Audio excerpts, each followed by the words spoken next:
네, 시작하겠습니다. 안녕하십니까. 국회 입법조사처장 김만ем입니다. 우수가 지났습니다만 며칠간 아주 춥습니다. 그러나 또 살펴보면은 여기저기서 봄 기운도 좀 느낄 수 있는 것 같습니다. 이런 봄에 대한 기대만큼 우리 산업도 새로운 기지개를 펴길 좀 기대합니다. 매월 원래 포럼으로 국정의 주요 이슈를 선정해서 관련 분야 최고 전문가를 모셔서 심도 있게 논의하는 국회 입법조사체 시선과 논단. 지난해 1월달 시작했는데요. 올해 두 번째로 14번째 벌써 됐습니다. 그동안 각 분야 전문가를 모셔서 정치, 외교, 안보, 경제, 사회, 문화 모든 분야에 거쳐서 논의를 해왔습니다. 오늘의 주제는 산업의 미래, 미래의 산업입니다. 여러분 익숙하다시피 4차 산업은 우리의 일상적인 개념이 됐고 AI 또 자동차들도 기존의 엔진 자동차하고 다르게 수소차 또 전기차 이렇게 나오고 있습니다. 코로나 시대하고 맞물려 가지고 플랫폼 사업에 대한 인식도 상당히 커져 있습니다. 그러나 다른 한편은 상당히 막연하기도 합니다. 그러다 보니까 심지어는 최근 대선 후보 토론에서 데이터 무슨 플랫폼 이런 것이 논의의 주제가 되기도 합니다. 오늘은 바로 그런 주제를 가지고 자리를 마련했습니다. 오늘 모실 분은 석정은 대표님입니다. 제가 소개해드리자면요, 그동안 산업 분야에서 관련 산업 분야에서 오랫동안 일을 해왔습니다. 먼저 정부와 관련 기자 활동을 하시다가 이쪽 분야 진출하셔가지고요, 그쪽 분야 계속 활동을 하셨고 청와대 비서관도 역임하셨고요, 또 중소벤처기업부에서도 일했습니다. 다음 커뮤니케이션에서 이사회 의장도 역임하셨고요, 종횡무진 산업 현장과 정부와 분야에서 일하고 계십니다. 어서 오십시오. 네, 반갑습니다. 예. 저희 시선과 논단은 코로나19 사정으로 이렇게 화상 방식으로 비대면 화상 방식으로 진행이 됩니다. 사전에 신청에 참가하신 분들은 지금 접속해서 함께하고 계십니다. 현장에는 우리 비대면 참석자를 대표해서 입법조사처의 박지영 입법조사관이 토론을 하게 됩니다. 어서 오세요. 네, 박 조사관은 조사처에서 신산업 또 신기술정책, 벤처투자 제도 등에 대해서 담당을 해오고 있습니다. 지정 토론자 외에 온라인으로 참여하신 분들은 채팅창에다 질문을 주시면은 제가 대신해서 질문을 드리겠습니다. 활발한 참여를 부탁드립니다. 그러면 석정은 대표님의 발제를 먼저 듣고 우리의 오늘 포럼을 진행하도록 하겠습니다. 대표님 부탁합니다. 네. 오늘 좋은 자리에 초대해 주셔서 반갑습니다. 우리는 지난 60년간 빠른 경제 성장을 계속해 왔습니다.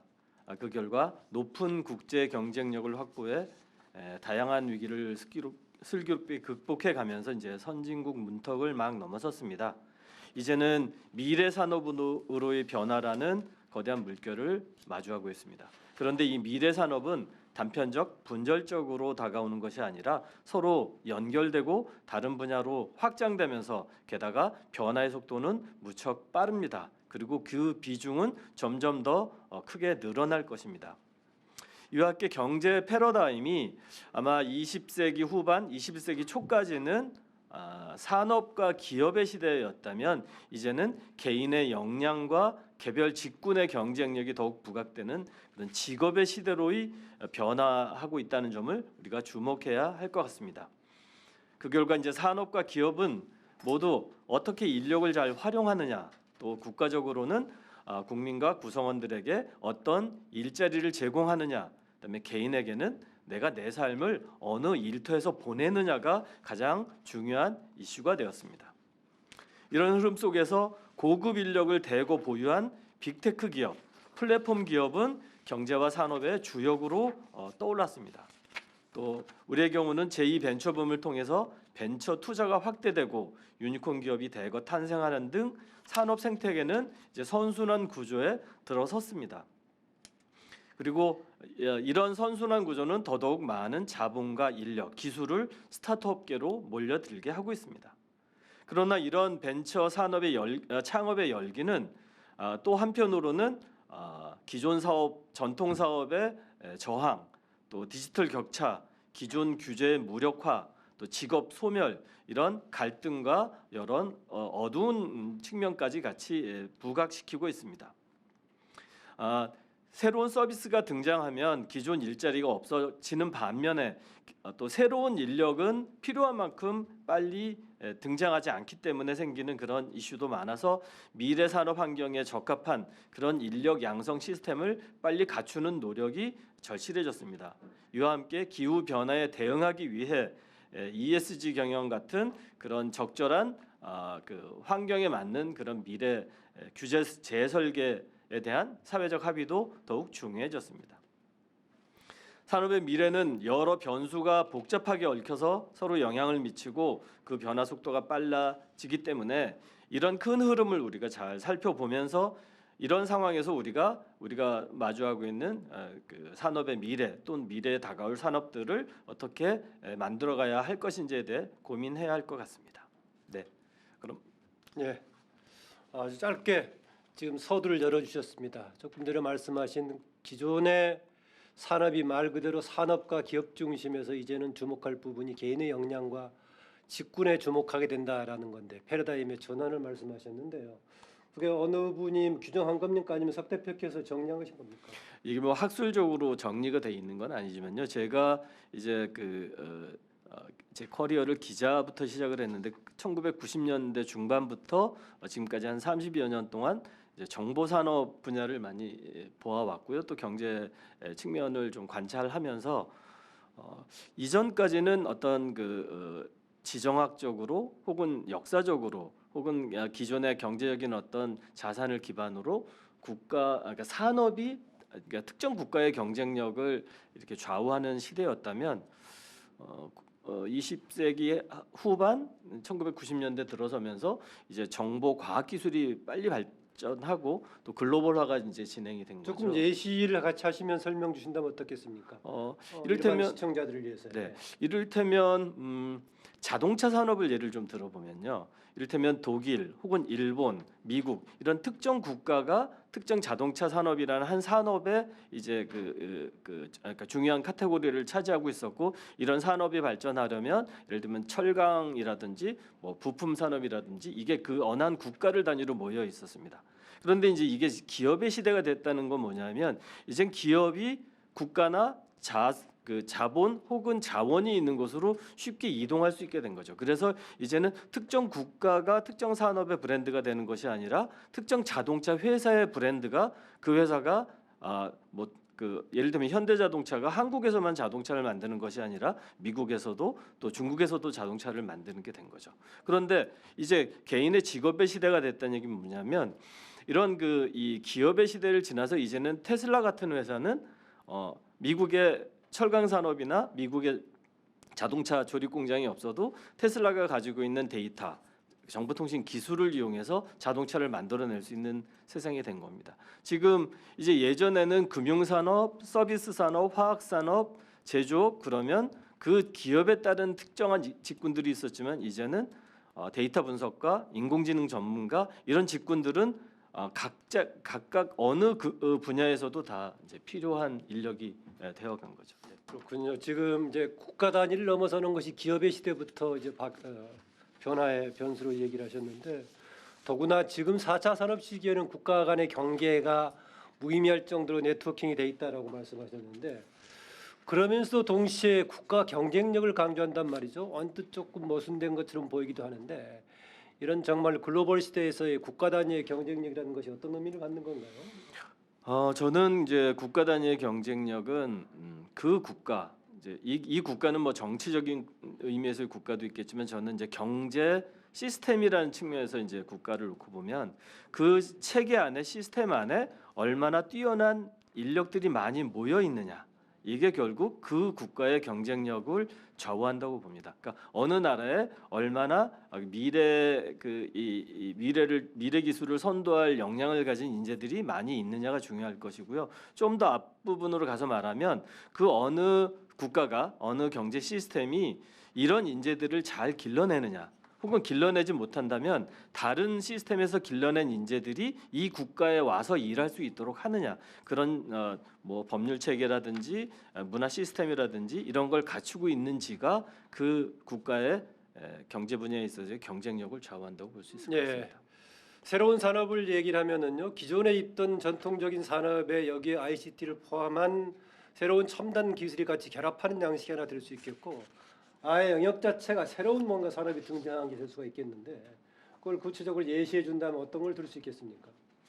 그러니까 수송업이라고 하면 예. 국가가 이제 면허를 주고 그래서 그 면허를 받은 이제 택시 운송 사업자들이 있었지 않습니까? 그런데 저희가 최근에 뭐 이른바 타다 사태라는 식으로 봤듯이 이제는 자기가 가지고 있는 자동차를 공유 자동차 서비스를 통해서 이제 그 이용할 수 있게 해주는 그런 기술들이 나오기 시작한 거죠. 그러면 전통 산업은 수송업이라는 또 택시 면허라는 그런 규제를 기반으로 해서 만들어졌다면 이젠 그 정보통신 기술과 스마트폰 앱과 이를 연결해주는 시스템을 통해서 이제 새로운 유형의 어떤 그 이 사업이 등장한 거죠. 이제 이런 측면이 그 새로운 기술이 새로운 산업을 만들어냈고 그런 새로운 산업이 또 새로운 갈등을 만들어냈다 이렇게 볼 수 있겠습니다. 예, 우리나라가 경제적으로는 계속 진화를 해가지고 10위 안에까지 들어가 있느냐 아니면 이런 평가가 나오고 있습니다만은 이후의 경제 동력은 신산업이 얼마나 선도하느냐 여기에 달려 있다라는 말씀들을 반복적으로 합니다. 그 차원에서 보자면 현재 우리나라의 실적은 지금 국제적인 글로벌 수준에서 보자면은 좀 앞서가 있는 쪽입니까 아니면은 아차하는 상황입니까 어떻습니까? 뭐 이런 그러니까 과연 신산업 분야에 있어서 우리나라의 국제 경쟁력이 어떻게 되는지를 이걸 이제 순위로 따지거나 그렇게 뭐 객관적으로 나와 있는 지표들은 아직 없습니다. 그러나 대한민국이 가지고 있는 뭐 이를테면 반도체라든지 그러니까 이런 분야에 있어서의 경쟁력은 이미 증명이 좀 되어 있고요. 예, 반도체 경쟁력은 좀 오래됐고요. 네. 요즘 신산업 얘기하면 그와 좀 다른 차원의 또 한 단계 넘어서는 산업을 얘기하는 것 같던데 네, 어떻습니까? 그런 측면에서 보면 아직 이제 우리가 가지고 있는 그 국제 경쟁력은 빅테크 기업들을 포함한 이런 네, 좀 빅테크 기업이라고 하면 이게 우리가 가지고 있는 이른바 뭐 카카오라든지 네이버라든지 이런 기업들은 사실 그 내수 시장을 기반으로 하고 있습니다. 물론 이제 몇몇 기업들은 동남아 시장을 진출을 하고 있지만요. 그러나 기술적인 측면에서는 우리의 스타트업들이 굉장히 앞선 가능성은 가지고 있다. 그러나 아직 국제 시장을 장악할 정도의 큰 기업들은 아직 나오지 않았다. 이렇게 말씀드릴 수 있겠습니다. 네, 우리나라의 문화라든가 국민들의 기질로 보았을 때 신산업에 대한 적응성 아니면 그 문화는 좀 어떻게 보십니까? 뭐 이 사람들 이야기 스타일로 봤을 때요. 이 이야기는 뭐 한 20여 년 전부터 우리나라의 어떤 국민성이나 기질 또 사회가 어떤 그 신산업을 받아들이기에는 굉장히 유리하다 이런 측면이 있었습니다. 그거는 이제 우리가 이른바 빨리빨리라고 하는 문화, 그다음에 이제 그 굉장히 그 좋은 인재들이 많이 탄생한 문화, 이제 이런 것이 있고요. 또 하나는 사실 이제 국토가 좁고 많은 인구가 밀집해서 한다는 것이 경제적인 측면에서는 불리한 게 많지만 한편으로는 이런 정보화를 추진하는 데 있어서는 유리한 측면이 있고요. 또 우리가 새로운 것들을 굉장히 빨리빨리 받아들입니다. 그래서 대한민국에서 어떤 이제 그 스타트업 제품들이 성공하느냐 실패하느냐가 이제 글로벌적으로 이 시스템이 성공하느냐 실패하느냐를 잘 보여줄 수 있는 측면이 있어서 그런 점에서는 우리나라의 기질이나 문화가 어떤 신산업이나 새로운 산업을 받아들이고 발전시키는데 유리하다고 볼 수 있을 것 같습니다.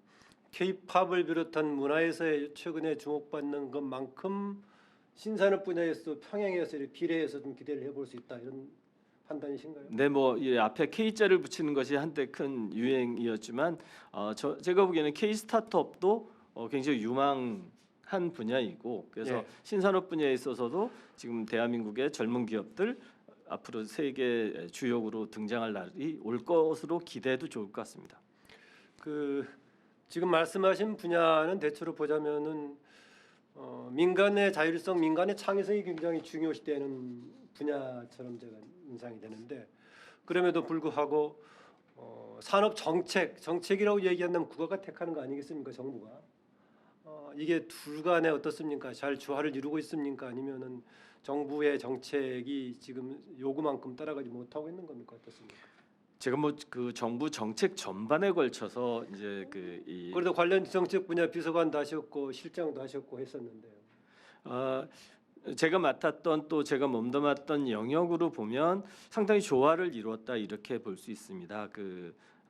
벤처라든지 창업을 지원하고 융성하겠다는 그런 정책은 역대 어느 정부도 변하지 않고 이어왔던 기조이고 지금 이제 다음 정부를 담당하려고 나서신 후보분들도 큰 차이 없이 그런 정책은 계승하겠다는 입장인 거로 파악하고 있습니다. 저희가 이제 흔히 창업과 벤처를 위해서는 한 두 가지를 대표적으로 들 수 있는데 하나는 정보통신망을 김대중 정부부터 적극적으로 구축한 것.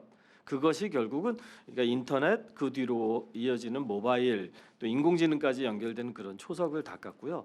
또 하나는 이제 모태 펀드로 상징되어지는 스타트업이나 벤처 생태계에 정부 주도의 자금을 적극적으로 공급하기 시작한 겁니다.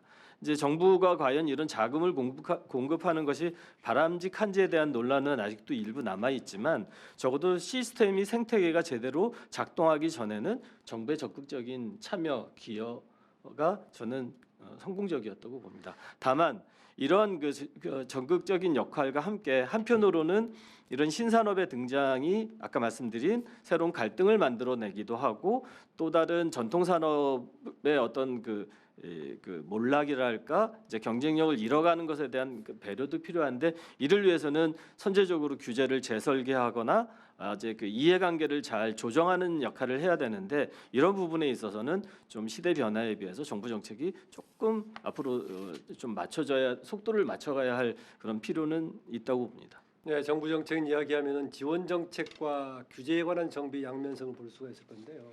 지원 정책은 방금 말씀하신 인프라에 대한 장기적인 투자에다가 금융 정책도 들 수 있을 것인데 저는 몰랐는데 보니까 최근에 지금 코로나 상황임에도 불구하고 정부의 벤처 분야에 대한 정부의 금융 정책이 아주 역대 최고였다고 그랬습니다. 그렇습니까? 네, 그렇습니다. 그 사실은 이제 정부의 정책도 최대였지만 이 정부 정책보다는 이제 민간 전체 그 벤처 투자가 7.7조입니다. 작년에 그 7.7조에 이르는 금액이 창업 스타트업에 투자가 됐는데 물론 작년에 미국은 110조의 돈이 투자됐습니다. 우리보다 물론 경제 전체 규모가 크기 때문에 빚어진 일이지만 우리의 이 7.7조도 그 전에 비해서 뭐 2배 가까이 이렇게 늘어난 금액이고요. 이 금액은 2,500개의 회사에 평균 한 25억 원 정도의 금액이 이게 투자가 된 거고요.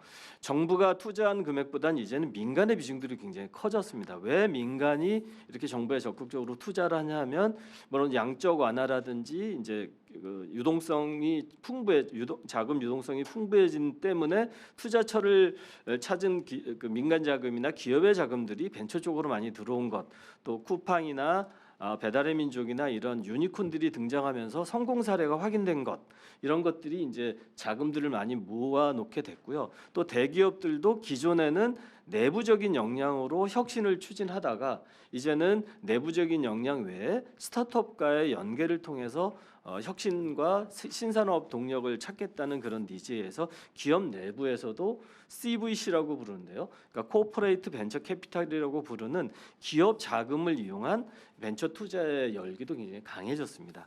이런 요소들이 다 모여서 지난해 이제 사상 최대의 벤처 투자가 이루어진 거죠. 예, 아까 또 하나 말씀드렸던 이제 규제 관련 문제, 규제에 관한 정비.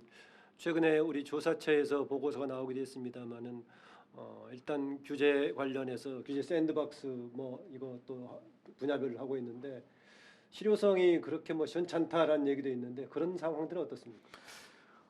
규제 이슈는 이제 굉장히 사실 어렵습니다. 왜냐하면 규제를 이제 풀어야겠다고 생각하는 쪽에서는 신사업을 제기하는 데 있어서 이제 규제가 아무래도 불편하거나 새로운 시도를 가로막기 때문에 일어난 일이고요. 근데 규제 하나하나를 뜯어보면 그 규제에는 그 두 가지 측면이 있습니다. 하나는 정말 환경의 문제, 혹은 소비자 보호의 문제.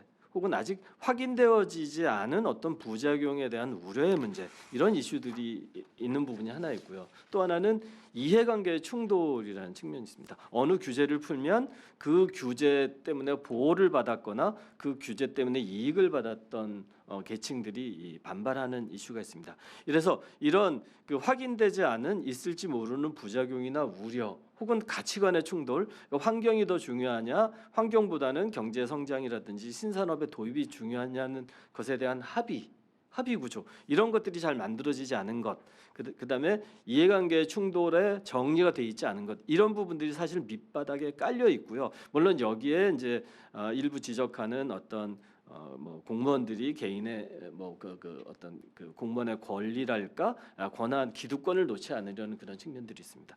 문제는 이렇게 좀 이런 측면이 있다는 부분을 좀 봐야 될 것 같고요. 저희가 규제 샌드박스라든지 지역별로 이제 규제 자유 특구 제도라는 것들을 2, 3년 동안 시행을 해 왔습니다. 이런 문제는 아까 말씀드린 규제가 가지고 있는 양면성 본질적인 고민들을 좀 작게 풀어보자. 그래서 특정 지역에서 혹은 특정 단계에서 이 규제 없는 어떤 걸 도입해보고 그러면 이것이 야기할지 불러일으킬지 모르는 어떤 부작용에 대한 검토 혹은 이런 걸 이렇게 시도해 보면서 생기는 이해관계 조정 이런 것들을 좀 해보자는 취지였는데요.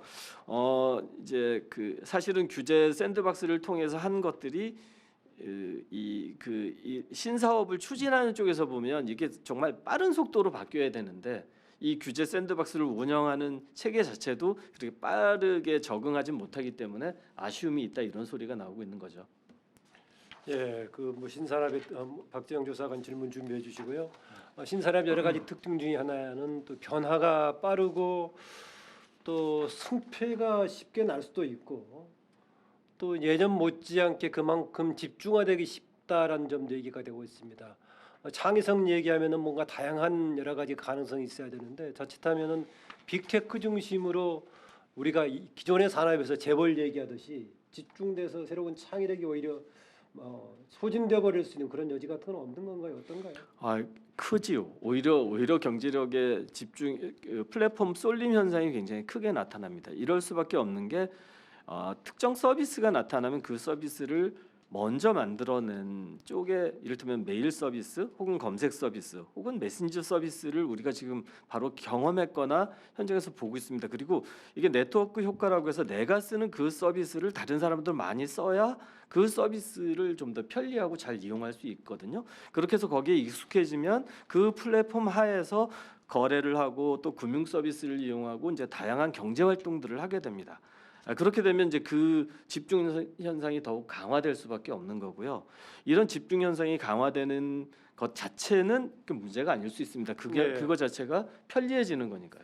다만 이렇게 만들어진 것 때문에 소비자에게 어떤 부당한 요금을 이를테면 평상시엔 무료로 처음에는 무료로 제공하다가 다른 서비스가 다 사라지고 난 뒤에 엄청나게 그 비용을 올린다든지 요즘 경험을 하고 있죠 이미요. 예. 네. 또 이 기업이 일단 본인이 이제 맨 처음에 처음 진입할 때는 규제를 없애달라 또는 기득권자의 다툼을 하다가 본인이 이제 그 기업이 플랫폼을 장악한 뒤에는 그 기업 자체가 플랫폼이 기득권이 되거나 새로운 경쟁자나 신산업의 출현을 가로막을 수가 있습니다. 그래서 이런 부분들에 대한 어떤 불공정 행위에 대한 좀 이 관찰 혹은 소비자의 어떤 피해에 대한 보호 정책 이런 부분들이 이제 이런 플랫폼 혹은 빅테크 기업이 거대해지면 우리가 정부 혹은 시민단체 혹은 소비자에서 이제 준비를 해야 되는 그런 측면인 거죠. 네. 네, 오늘 그 석정훈 파트너님의 발제와 앞선 말씀을 통해서 혁신적인 기술이 우리 경제사회 변화를 세상을 이렇게 혁명적으로 변화시키고 있다는 것을 이렇게 느끼게 되는 것 같습니다. 앞서서도 말씀을 주셨는데요. 우리나라 그 벤처 투자는 2021년에 사상 최대한 7.7조 원 규모로 이렇게 투자가 일어났다고 말씀을 주셨는데요. 벤처 생태계라고 하면은 이 신산업을 일으키는 주역이라고 할 수 있는데 이런 사상 최대 실적에도 불구하고 이런 사상 최대 실적이 일어났는데 그 벤처 생태계의 그 마중물 역할을 하는 모태 펀드, 그러니까 우리는 이거를 가버넌트 벤처 캐피탈 GVC라고 하는데요. 세계에서 가장 높은 비중을 우리나라가 이렇게 보이고 있다고 이렇게 알려져 있습니다. 그런데 이렇게 높은 GVC 비중이 자칫 민간 투자를 크라우딩 아웃할 수 있는, 그러니까 구축할 수 있는 그런 또 효과도 우려가 되고 있는데 이에 대해서는 어떻게 생각을 하시는지요? 우리가 가장 높은 비중일 뿐 아니라 거의 이렇게 국가 단위로 펀드 GVC 같은 펀드를 만들어서 민간 생태계에 지원한 사례는 극히 좀 이렇게 쉽게 찾아보기는 어렵습니다. 오히려 싱가포르 같은 경우는 아예 정부가 민간 기업처럼 자금을 모아서 그 자금을 투자해서 이익을 많이 냅니다. 그 이익 낸 걸 가지고 다시 국가 재정으로 환원하는 그런 비즈니스 차원에서 싱가포르는 운영을 하고 있고요. 미국이나 그런 다른 나라들은 아예 정부가 이렇게 직접적으로 참여하는 사례는 별로 없습니다. 근데 우리나라는 좀 독특한 것이 아까 말씀드린 것처럼 벤처에 대한 투자는 그 속성이 7년에서 8년 정도가 걸립니다. 그러니까 스타트업에 투자를 하면 이 스타트업이 잘 성장해서 상장을 하거나 혹은 M&A를 해서 이제 그 투자한 사람의 투자 자금을 돌려줄 때까지는 시간이 많이 걸리고요. 두 번째는 리스크가 굉장히 큽니다. 그러니까 성공 확률이 정말 3%다, 5%다. 물론 성공하면 수백 배의 이익이 오지만 성공할지 아닐지 모르기 때문에 이 자금들을 민간이 알아서 투자할 때까지 기다리기에는 생태계가 커가기가 너무 어려웠던 거죠. 그래서 이제 정부가 정부 주도로 모태펀드라는 걸 만들었고 그 뒤에 성장금융이라는 금융위 산하 또 다른 그 GVC가 만들어졌습니다. 이 이제 그 모태펀드가 상당히 큰 역할을 했고요. 이게 지금도 필요하냐? 그러면 저는 이제 많은 부분은 민간 쪽에서 할 수 있는 역량이 됐고 아까 말씀드릴 정도로 과열된 거 아니야? 하는 정도까지 이제 많이 성장했습니다. 그러나 아직도 성장이 안 되어 있는 영역이 있습니다. 이를테면 여성 펀드, 그러니까 여성 벤처 창업, 혹은 소셜 벤처 같은 사회적 가치를 만들어내는 벤처, 혹은 지역 벤처 생태계 이런 데는 여전히 민간의 자금들이 잘 흘러가지 않고 있습니다. 그래서 이걸 정부가 가만히 자생적으로 될 때까지 기다리기에는 이쪽 분야의 성장이 너무 느려질 수 있는 거죠. 그래서 이제 그 공적인 자금은 이런 분야에 들어가면 될 것 같고요. 이미 조성되어져 있는 우리 그 벤처 펀드가 6조가 넘었었습니다. 그러니까 모태펀드로 예산 집어넣은 게요. 그리고 이 돈들이 이게 그냥 일반 예산처럼 사용되어지고 마는 게 아니라 투자를 했으면 다시 이제 투자를 회수하는데 이게 이익이 꽤 있습니다. 그래서 회수 재원이라고 부르는 자금이 있기 때문에 앞으로 2, 3년 정도 지난 뒤에는 국가가 더 예산을 모태펀드에 넣지 않아도 이미 넣어둔 돈이 불어난 돈만 잘 운용을 해도 되는 상황이 되어져서 이제 아마 모태펀드 운영에 관한 정책도 그렇게 고민을 해야 되지 않을까 싶습니다. 네, 앞으로 그 우리나라 GVC가 어떻게 또 변모를 해야 할지 이렇게 아이디어를 주신 것 같습니다. 다시 좀 거시적인 관점에서 좀 여쭤보고 싶은 게 있는데요. 우리나라는 지금 우리나라뿐만이 아니라 전 세계가 그 지구 온난화나 환경 오염 같은 그 예기치 못한 시장 실패로 필연적으로 산업 구조의 변화를 이제 요구를 받고 있습니다. 앞서서 이제 살펴보면은 1998년도에 벤처기업법을 이제 제정을 할 때는 대표적으로 이제 정부 실패 때문에 이제 기존 기업을 벤처기업으로 전환시키자라는 목적으로 제정이 됐는데 앞으로의 산업 구조 전환은 과거의 이런 산업 구조 전환과 어떻게 다를 것이라고 보시는지, 그리고 앞으로의 산업 구조 전환이 지향해야 할 방향은 어떠해야 되는지 고견을 듣고 싶습니다. 예. 이제 이 산업 구조의 전환이라고 하는 부분은 크게 이제 두 개의 측면이 있습니다. 하나는 기존 산업을 어떻게 할 것이냐. 그러니까 기존 산업은 이제 말씀드린 것처럼 기존 산업이 점차 이제 고도화하는 데 있어서는 이제 소재, 부품, 장비 우리가 최근 몇 년 전 이제 반도체 관련된 이제 소부장 사태를 경험을 했고요. 그래서 기존 산업의 어떤 그 구조 고도화를 위해서는 소재, 부품, 장비 같은 영역의 어떤 발전 그리고 관련된 인력의 양성 이런 것들이 이제 중요해질 거고요.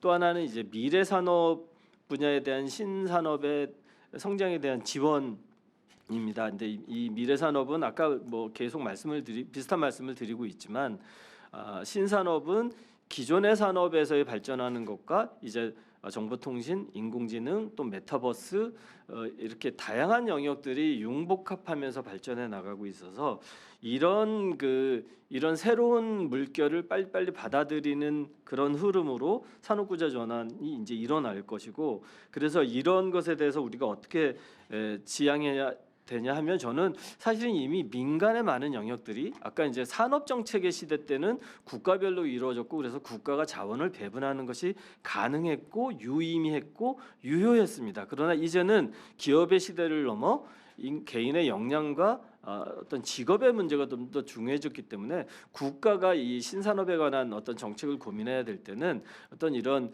이 개인의 직업이나 일자리에 대한 고민과 함께 아까 말씀드렸던 어떤 이 기존 그러니까 플랫폼이나 빅테크 기업의 어떤 그 독점화에 대한 어떤 규제 문제라든지 혹은 반대로 역으로 신산업이 등장하는데 이 규제를 어떻게 빨리 재설계해야 되느냐 이런 부분에 대한 고민들을 좀 집중하는 것이 우리 신산업 구조의 전환을 훨씬 효율적이고 이제 잘 하는 데 있어서 중요할 것 같습니다. 예, 오늘 그 산업의 미래의 산업을 주제로 하고 있는데요. 워낙 정답만 주셔서 그러는지 아니면 어려워서 그러는지 예전보다 비대면 지금 화상으로 참석하고 있는 분들의 질문이 좀 개수가 약해졌습니다.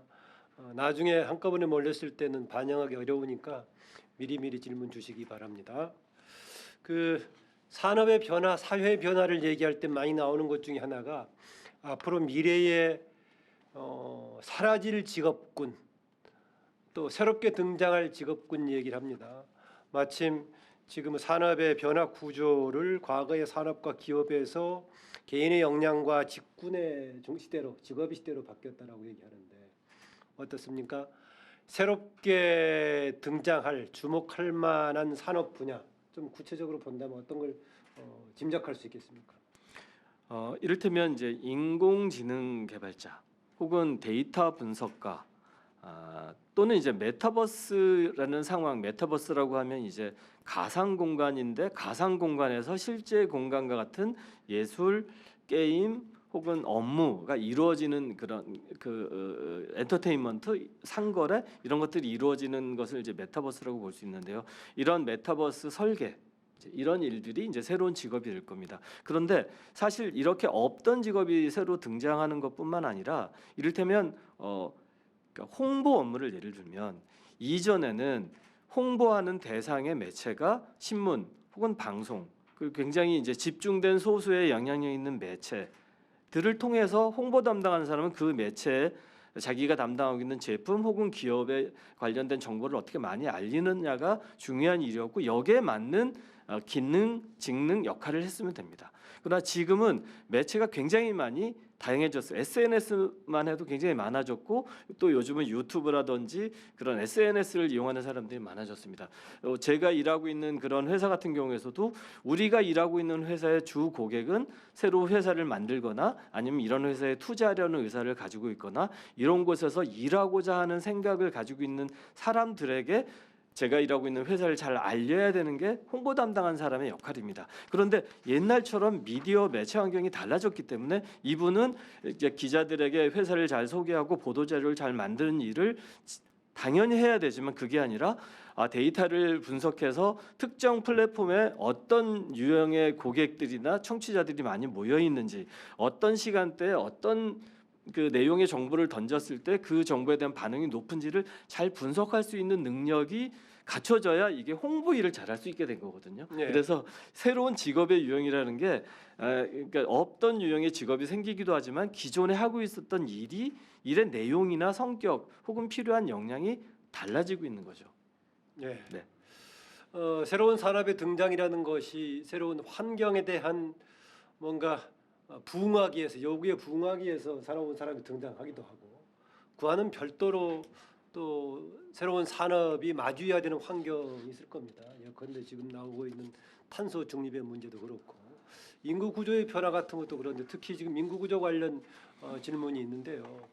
지금 우리가 말하는 경제 활동 인구가 많이 좀 줄어들고 노령화되는 상황에서 앞으로 과연 이런 그 역량을 갖춘 인적 자원들 이 문제를 어떻게 예측하시는지 이런 질문입니다. 이제 뭐 우리 이제 저출산 고령화라는 문제는 이미 많은 영역에서 이제 우리가 우려하고 있고 이제 해결책에 대한 고민들을 해봤습니다. 또 그래서 생산 가능 인구, 생산 활동에 참여할 수 있는 인구의 비중이 점점 줄어들어가고 있는 그런 큰 흐름의 문제가 있고, 그다음에 이제 1인 가구의 증가, 이거는 문제라기보다는 어떤 경제에 미치는 영향이 달라질 거다 이렇게 보고요. 그러면 경제 활동 인구가 줄어드는 것에 대해서는 줄어들기 때문에 기존의 경제 활동에 참여하지 않았던 분들 예를 들면 이제 뭐 요즘은 거의 이제 참여가 크게 늘었지만 이제 여성 그 경제 인구들의 이제 경제 활동 참여 혹은 노년 장년층의 경제 활동 참여 이런 부분들이 더더욱 이제 늘어날 것이고 또 늘리는 방향으로 줄어드는 경제 활동 인구의 충격을 좀 흡수해야 될 것이고요. 1인 가구의 증가는 1인 가구 증가에 맞는 뭐 가구라든지 건설업부터 개별 어떤 그 뭐 식품 산업에 이르기까지 그 각각의 산업이 1인 가구 증가에 맞게 어떻게 적응해야 되냐 하는 문제가 될 겁니다. 또 아까 이제 그 제가 그런 말씀을 드렸는데 국가 경쟁력은 그 국가 경제 시스템 안에 얼마나 유능한 인재가 많이 있느냐 그리고 이 앞단이 되려면 잘 길러내느냐 혹은 길러내지 못하면 외부에 있는 좋은 인재들이 그 시스템 안에 들어와서 일할 수 있도록 만드느냐의 이슈입니다. 그래서 이런 부분들은 우리가 이제 뭐 이민 정책을 적극적으로 한번 검토하는 것도 하나의 방법이고요. 기존에 이제 우리가 사람이 하던 일들을 인공지능이나 혹은 로봇이나 이런 시스템들이 하도록 하는 것 이런 것을 통해서 인구 구조의 문제 변화에 대한 대응책을 준비해야 될 것 같습니다. 이민 정책은 지금 유입의 차원에서 지금 말씀하시는 건가요? 그렇죠. 이게 뭐 이미 이제 그 미국을 우리가 이제 예를 많이 들고 일본에 대한 얘기들도 많이 합니다. 그러니까 그 인구가 줄어들거나 또 혹은 새로운 기술이나 새로운 흐름이 필요할 때 이 문제를 어떻게 받아들일 거냐. 뭐 아시는지 모르겠지만 그 우리나라의 그 시민권을 갖거나 우리나라의 영주권을 가지려는 사람들이 무척 많고요. 그런데 그 영주권이나 시민권을 대한민국에서 갖기는 굉장히 까다롭고 어렵다고 합니다. 물론 이민 정책에 관한 고민은 단순히 어떤 인재 확보라는 한 측면에서만 고려할 수는 없습니다. 다양한 여러 가지 이제 문제를 다 고려하고 거기에 대한 사회적 합의와 연구가 필요할 겁니다. 그러나 적어도 우리가 경제 생태계의 활력을 되찾기 위해서는 이 문제에 대해서는 좀 더 적극적이고 전향적으로 검토할 필요가 있다고 생각합니다. 네, 인구 관련해서 질문 드리자면은요. 제가 앞서서 집중화 현상이 더 용이하게 이루어질 수도 있다라는 걸 말씀드렸습니다. 마찬가지 차원에서 한 사람이 생각하는 부가가치 양이 엄청 많아지면서 거기에 종사하는 사람들이 이제 수가 줄어들 건데 한때 나왔던 기본소득 논의의 배경이 되기도 했습니다. 또 일부에서는 뭐 연대세 같은 거 사회적 연대세 얘기가 나오고 있는데 앞으로는 소수가 많은 부가가치 창출하는 접하게 되면서 여기에 종사하지 않는 나머지 사람들과의 공동체 구성원으로서 살아가기 위한 무슨 보완책이라든가 유목해야 될 정책 같은 거 어떤 거 있습니까? 지금 이제 그 우리 사회자께서 질문하신 부분은 경제 이슈이기도 하지만 어떻게 보면 사회 정책 전반의 이슈 혹은 그 사회가 그 공동체가 지향해야 될 가치관하고 맞닿아 있는 것 같습니다. 그러니까 양극화가 더 이렇게 심화되는 쪽으로 진행되어 왔고 신산업이나 미래산업의 어떤 특징상 이런 양극화는 더욱더 가속화될 가능성이 높아 보입니다. 예를 들면 그러니까 이제 그러니까 스타트업 물론 성공 가능성은 낮고 그 낮은 성공 가능성에 과감하게 도전하고 열심히 해서 만들어낸 성과지만 그 성과를 가져갈 때 이제 특정 소수의 창업자나 혹은 투자자 혹은 일부 이제 그 임원들에게 아주 상당히 많은 부가 이제 일시에 몰리는 현상을 우리는 많이 목격을 합니다. 그런데 그 배경에는 사실 이런 부가 이루어지는 데는 거기에 참여한 창업자나 투자자의 노력도 물론 큰 기여를 했지만 사실 그 시스템 전체에 사회 체제가 있었던 것이고 또 어떻게 보면 그 회사가 맨 처음에 만들어질 때는 정부의 모태펀드 자금의 투자가 있었을 수도 있고 또 정책적인 어떤 지원도 있었을 수 있고 혹은 정부가 만들어 놓은 어떤 인프라가 있었기 때문에 그 사업이 성공할 수 있었던 그런 측면도 고려를 해야 됩니다. 다행히 최근 들어서 이제 몇몇 성공한 창업자들이 자기 재산의 절반을 어떤 사회적으로 내놓겠다는 그런 움직임을 보이기도 했습니다. 그래서 저는 우리가 이제 그 공공 자금들을 민간 기업에 지원할 때는 실패한 사람에게까지 그걸 다시 되받으려고 지는 않았으면 좋겠고 사실 그렇게 합니다. 그러나 공공의 자금을 지원받아서 크게 성공했으면 그 성공한 사람에게 적어도 그 공공의 자금이 어떻게 보면 그 배경은 국민의 세금인 거고 그 다른 곳에 써야 될 재원을 거기에 투자한 건데 그런 기업들은 스스로 일정액을 좀 내놓는 그런 것들이 좀 정책이 됐으면 좋겠고요. 다만 이거는 개인의 사유 재산에 관한 이슈이기 때문에 법적으로 강제한다거나 하기보다는 어떤 그 사회적 합의를 통해서 혹은 여기에 참여한 그런 기업인들의 자발적인 참여를 통해서 이루어지는 게 바람직하다고 생각합니다. 그 말씀하신 사회적 책임을 비롯한 ESG 전반에 대한 우리나라의 지금 기존의 기업, 새로운 신산업에 앞장서고 있는 기업들의 인식은 어떤 정도 굉장히- 수준입니까? 네, 사실은 인식도 굉장히 높아져 있고요. 이른바 환경이나 혹은 이제 지속 가능성, 그다음에 이제 거버넌스 구조에 대한 고민들은 많이 하고 있고 이제는 이거는 무슨 윤리적으로 혹은 어떤 깨달음에 의해서 이걸 받아들인 측면도 있지만 하나는 이렇게 하지 않으면 투자를 받기 어려워지고 이렇게 하지 않으면 소비자 이용자의 선택을 받기 어려워지는 구조로 가고 있어서 기업들은 여기에 일찍 적응하고 효과적으로 대응해야 우리 기업이 발전한다는 차원에서도 굉장히 적극적으로 대응하려고 준비하고 있습니다. 이제 하나 더 질문 드리고요. 그다음에 박재영 조사관 준비해 주세요.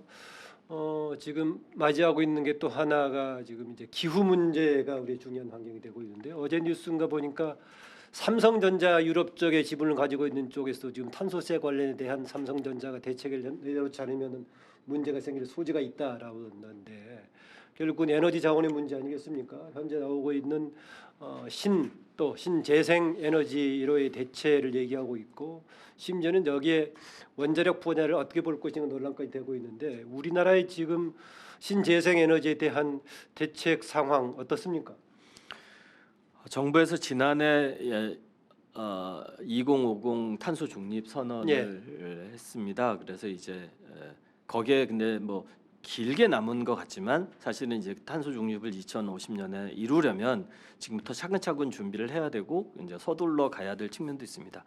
정부 당국 차원에서 보면 일단 기초 연구, 그러니까 신재생 에너지를 만들어내고 그 신재생 에너지는 또 우리가 이 화석 연료를 사용해서 만들어내는 에너지와는 이제 그 에너지의 형태 또는 발생하는 그 만들어내는 방법들이 좀 다르기 때문에 이것들을 우리가 잘 효과적으로 이용할 수 있는 그런 기반 기술, 인프라 또 정책적 배려 등이 좀 필요할 거고요. 예를 들면 뭐 이제 그 전기 자동차라든지 수소 자동차 같은 그런 이제 탄소를 사용하지 않는 그런 자동차가 잘 활용될 수 있도록 하는 그런 정책적 배려 등을 좀 해야 되고요. 그다음에 이제 민간 쪽에서는 사실 이게 대기업과 중소기업이 이런 탄소 중립이라든지 기후 변화에 대응하기 위한 그 역량의 차이가 좀 있습니다. 그래서 이제 대기업들은 대기업들대로 좀 선진적으로 여기에 적극적으로 대응을 해야 되고 또 한편으로는 사실은 이제 제가 이제 창업과 벤처 쪽에 좀 더 많은 관심을 갖고 있어서 그런지 모르지만 그 젊은 층들이 기반 기술을 가지고 하는 아이디어들 중에는 이런 탄소 중립에도 굉장히 유용하게 쓰일 만한 그런 아이디어를 가진 스타트업들이 많이 있습니다. 예. 그럼 이런 스타트업들을 발굴해서 이 스타트업들이 가진 기술이 빨리 꽃피울 수 있도록 어떤 그 투자라든지 그런 제도를 적극 검토하는 것도 필요할 것 같습니다. 네, 지금 비대면 참여하고 있는 분 한번 질문을 드리고 다시 박재영 조사관한테 넘어가겠습니다. 우리 유영주 조사관의 질문입니다. 디지털 격차에 관한 질문입니다. 코로나19 상황에서 지금 디지털 전환이 오히려 급속하게 이루어지는 계기가 되고 있다. 그러나 동시에 대기업, 중소기업 간에 또 경우에 따라서는 지역적으로 보자면은 중앙과 지방 간의 이런 디지털 격차의 문제에 대한 지금 뭔가 정책적으로 인식을 하고 있는 건지 아니면 뭐 다른 대안이 있는 건지 이런 질문입니다. 디지털 격차는 이제 굉장히 큰 문제라고 생각을 정부에서 해왔고 그렇습니다. 그래서 이제 전통 중소기업들 같은 경우는 스마트 공장, 요즘 지능형 공장이라는 이름으로 조금 바꿔 부르고 있는데 그래서 기업들의 이제 그 생산 시스템을 좀 더 고도화하고 디지털 기술을 접목하자는 차원에서 한 3만 개까지 올해까지 이제 3만 개의 공장을 지능형 공장으로 바꾸겠다는 작업을 추진해 왔고 그래서 그 결과 뭐 생산성도 많이 올라가고 이제 고용도 증대되는 그런 효과를 거두었습니다. 근데 이 지능형 공장을 추진하는 과정에서 보면 대기업이 가지고 있는 노하우를 중소기업에 이전할 때 그때 굉장히 효과가 좀 크게 잘 나타나더라고요. 그래서 이런 대기업이라 선진적인 어떤 경험을 혹은 기술을 가지고 있는 쪽에서 중소기업 혹은 격차를 가지고 있는 쪽과 협업을 하면서 이 디지털 격차를 줄여가는 것이 좀 효율적인 것 같다라는 생각을 했고요. 지방과 이제 수도권과의 어떤 격차 문제는 여전히 이건 이제 숙제입니다. 근데 이게 사실 어떤 것이 앞선 것인지 모르지만 이제 어떤 그 격차가 벌어졌기 때문에 더더욱 수도권 집중 현상이 벌어지고 수도권 현상 집중 현상이 벌어지니까 또 다시 이제 지역은 더더욱 그 이제 격차가 심화되는 이런 이제 이 악순환이 되어 있는데 창조경제혁신센터라는 곳이 각 지역마다 있습니다. 이 창조경제혁신센터는 지역에 있는 창업 생태계를 활성화하기 위해서 박근혜 정부부터 만들어져서 문재인 정부까지 이어져 온 그런 시스템인데요. 이 창조경제혁신센터가 그 센터를 담당하고 있는 그 지자체 맡고 있는 대기업들이 그 지역 생태계 혹은 산업 그 경제 특성에 맞는 그런 그 어떤 그 창업 활성화 정책을 편 것이 꽤 효과를 거두었습니다. 그래서 지역과 수도권과의 어떤 그 격차 문제는 그 지역의 특성과 강점을 잘 찾아내고 그 강점을 잘 발현해서 근데 그 강점을 잘 발현하는 데는 정책적인 배려 혹은 대기업이나 혹은 그런 쪽에서의 그 협업 관계를 통해서 풀어가는 게 효과적이었던 것 같습니다. 예, 아까 제가 초반에 예전보다 질문이 작다 했더니 한꺼번에 쏟아져가지고 질문이 엄청 많이 들어와 있습니다. 보니까 화면에 보니까 유상조 정치실장은 두꺼만 있고 질문을 안 주셨는데 질문 하나 주시기 바랍니다. 예, 박재영 조사관 질문 주십시오. 이번에는 시장 규제에 대해서 좀 질문을 드리고 싶습니다. 우리는 아침에 일어나서 잠자리에 들 때까지 이른바 빅테크 기업들, 플랫폼 기업들의 그 서비스를 이용을 하고 있는데요. 이런 빅테크 플랫폼 기업들의 등장은 산업시장의 판도까지 바꿔놓고 있습니다.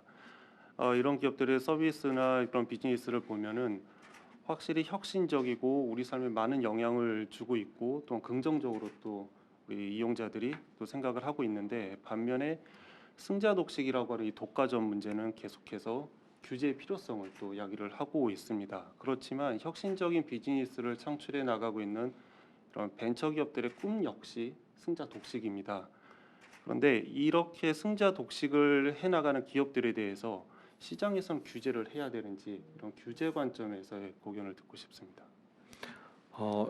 참 답하기 무척 까다로운 그런 질문이십니다. 대법이 까다롭습니까? 답하기 까다롭습니까? 왜냐하면 사실 이제 승자 독식이 무조건 나쁜 것만은 아니라고 생각합니다. 다만 승자 독식 때문에 어떤 피해들이 일어나는지를 살펴봐야 되는 거죠. 그러니까 작년에 미국 정부에서 바이든 대통령이 미국 행정명령이라는 걸 이제 했는데 그 내용을 살펴보면 미국도 우리나라 못지않게 이제 어떤 그 거대 플랫폼이나 빅테크 기업들이 이 경제를 혹은 뭐 경제 수익을 독점하는 그런 문제가 일어났기 때문에 그런 문제에 대해서 이제 경제 이제 행정 명령이라는 제도를 통했는데 아마 미국은 그 오랜 역사를 가지고 있습니다. 그래서 이제 그 AT&T라는 통신 회사가 예. 집중화됐을 때 이걸 이제 분할 명령을 내리기도 했었고요. 그다음에 이제 마이크로소프트라든지 이런 그 소프트웨어 업체가 이걸 장악했을 때도 이제 거기에 대한 적절한 제재를 검토했는데 이번에 내린 행정 명령을 잘 살펴보면 그게 이제 그 주목하는 포인트가 있습니다. 하나는 아까도 조금 언급을 했었던 것 같은데 소비자에게 어떤 피해를 주고 있느냐. 그러니까 독점을 하고 있다는 이유로 과도하게 어떤 그 소비자에게 피해를 야기하느냐. 또 경쟁자의 진입을 과도하게 제한하느냐. 혹은 독점하기 때문에 그 독점한 경제 생태계 안에 일어나는 뭐 근로자의 일자리가 사라진다든지 근로자에 대한 거기서 일하는 사람에 대한 어떤 처우가 나빠진다든지 하는 그 독점 자체가 어떤 피해를 만들어내는지에 대한 고민을 통해서 그 문제에 대한 해답을 찾는 게 이제 그 미국에서 보여준 것이고 저는 이게 꼭 우리나라에서도 이런 비슷한 고민들을 해야 될 것 같고요. 또 하나는 이를테면 이제 정부가 우리가 조달 예산도 굉장히 많이 쓰고 그래서 이제 정부가 새로운 어떤 수요를 창출해낼 수 있는 그런 그 기반을 가지고 있습니다. 그러면 새로운 어떤 사업들이 등장할 때 이 사업이 성공하기가 어려운 게 이용자를 확보해야 이제 성공하는 건데 이용자를 확보하려고 하면 누가 써요? 쓰는 사람 없는데요. 그럼 나도 안 써요. 이렇게 되거든요. 이 초기에 이 수요를 만들어 주는 기업들이 등장해서 자율적인 경쟁 시장이 되어야 독점의 피해가 이제 줄어들 수 있는데 그런 경쟁을 만들어 주는 기능을 정부가 어떤 조달 시장의 활용을 통해서 하는 것도 하나의 방법일 수 있습니다. 예, 정선희님의 여기 질문인데요. 아까 유망 산업 분야, 아까 메타버스 분야를 비롯한 몇 가지 말씀해 주셨는데 그런 유망 산업 분야의 일자리 미스매치 심각한 상황이다 얘기를 했습니다.